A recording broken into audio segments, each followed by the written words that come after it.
Hello and welcome to Auto Shenanigans. How the devil are you? Have you had a good week? My name is John. Thank you very much for joining me for another exciting Great British Road Journey. This week I'm still in Herefordshire, a rural county with very little going on. In the last episode we visited most of the largest towns in Herefordshire, meaning today we're left with the scraps, and as such our journey will take us from Kington to Bromyard. As always, to help navigate our way around, we'll be using my 1923 Michelin guidebook, period correct maps, and no, I haven't heard of those places either. Let's be honest, if it wasn't for a map, none of us would know that Herefordshire existed at all.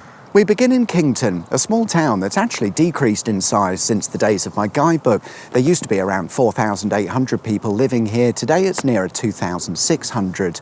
The town itself is rural in nature and lacks any decent transport connectivity, and apparently unemployment is quite high in the town, so no wonder people are moving out. My guidebook suggests maybe we'd like to visit Bradnor Camp, which is found at Bradnor Hill to the north of Kington. Supposedly it's something to do with the Iron Age, but there seems to be some doubt as to whether such a camp ever existed, because there's no real evidence to suggest otherwise.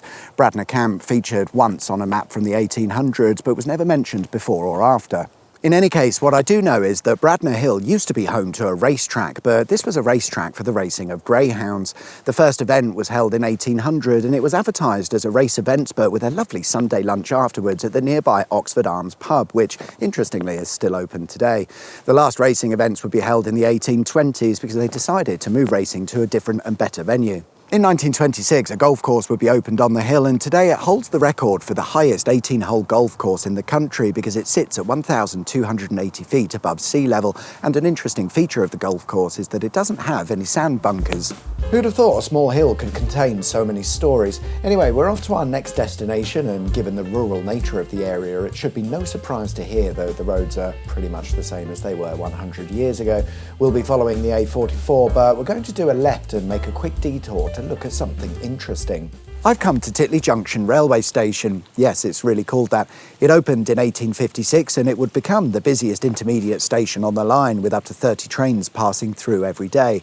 It would close in the 1960s, standard, but it's interesting because the station building, rolling stock locomotives and the approximate 1 mile long track is all part of somebody's private train set. The railway, known as the Kingfisher line, would reopen in 2005, presumably at the owner's expense, and for a while they ran public open days, but in more recent times things seem to have gone a bit quiet and the future of this railway remains unclear. Still, it's a pretty impressive train set though, isn't it? As we continue our journey, we pass through Pembridge, a small village that isn't even mentioned in my guidebook, but it's interesting because nearly everywhere you look there are timber-framed houses or buildings, a lot of which date back to the medieval times. Some more interesting architecture can be found at St Mary's Church, or rather next to the church, by way of the 13th century built bell tower, which, other than its octagonal stone base, is made completely out of timber, in keeping with the theme of Pembridge, I suppose. There isn't much more to Pembridge really, but if you're passing this way, it's an hour. Next up, the town of Leominster. Aha! You were expecting me to say Leominster or something stupid like that, but on this occasion I happen to know that, yes, whilst it's spelled Leominster, it's said as Leominster, and actually that's the town's original name. At some random point in history, somebody came up with a silly way to spell the town name, and it's stuck ever since. It's the second largest settlement in the county, but whilst it is the second largest, is it large? No. There's only around 11,000 people living here, and in the days of my guidebook, it was half that at 5,500. My guidebook suggests we visit yet more timbered buildings or a church, and we've sort of done both of those things already, so instead, here's an abandoned road. It used to be one of two roads that allowed access into the eastern side of Leominster, which is a bit of a pain in the arse, it turns out, because there's a railway in the way, and the narrow bridge crossing said railway was far from ideal. This led to a new roundabout bridge and road being built. The road used to follow this route, but it's now been realigned and today follows this route, and as a result there are now two stretches of abandoned road now converted to footpaths. At this point I've decided to take a less than direct route to our final destination because there's sod all happening in this part of the world, and by going a different way we're sure to find some interesting things. From Leominster we'll be taking the B4361, which used to be the A49, but this was replaced by a bypass which took on the A49 number. We'll rejoin the A49 a short distance later at a roundabout where we'll be making a quick stop in Marlborough.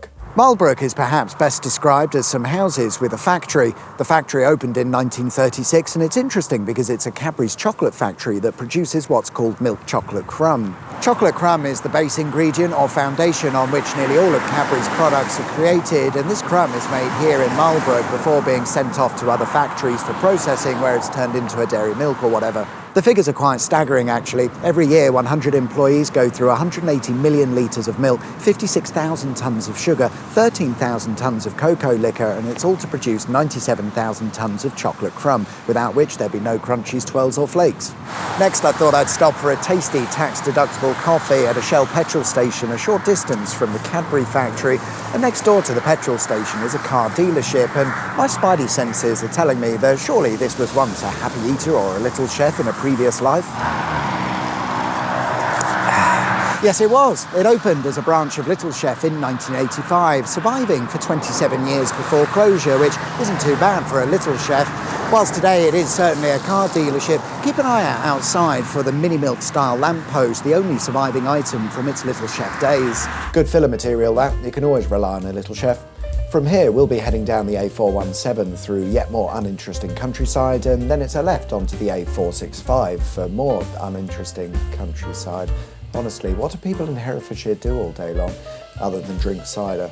Anyway, the A465 will eventually deposit us into the town of Bromyard, which as a result of visiting means over today's video and last week's, we visited the top 6 largest towns or settlements in Herefordshire, but with the caveat that 5 of these are not exactly large towns. For example, Bromyard, in the days of my guidebook, there were only 1,500 people living here, and today it's nearer 5,000. Sadly, my guidebook doesn't make any suggestions on things to see or do when in Bromyard, so we're on our own. Wikipedia it is, and after a skim read, I've discovered that Bromyard is home to its own light railway. Known as the Bromyard and Linton Railway, it's a 1-mile single-track railway that connects Bromyard to an industrial estate. The land it sits on was acquired in 1978 by a private individual who set about creating this railway, I think with the intention of opening it to the public, but it seems to be an ongoing project that's yet to be completed. At the Bromyard end of the line, we find a collection of rolling stock parts and pieces, and I think at one point there was a station building here, but it's since been replaced by some industrial estate. That said, the track is still in place somewhere, and the owner does do the occasional bit of maintenance, so it's far from abandoned, despite what it looks like. If we take a quick trip along the A44, we find a bridge that carries the road over the railway, which runs as far as another bridge known as the Avonbury Lane Bridge. I'm hoping, at least at the time of writing, that we find some old sidings, and I think there's an old building to be found here as well that was used as an engine shed or a depot of sorts. I know I said the owner does the occasional bit of maintenance, but it certainly doesn't look like it, and it comes across as some sort of hidden railway that nobody knows about. Except you do now. And there we are then, guys. That's all we've got time for this week. Thanks very much for watching. I hope you liked the video. If you did, there is of course a button specifically for that, and if you haven't subscribed already, please consider doing so. That would be wicked sweet awesome. Enjoy the rest of your week, whatever it is you get up to. My name's John. You've been watching Auto Shenanigans, and I'll see you guys next time for another exciting Great British Road Journey. Until then, take care. Bye-bye.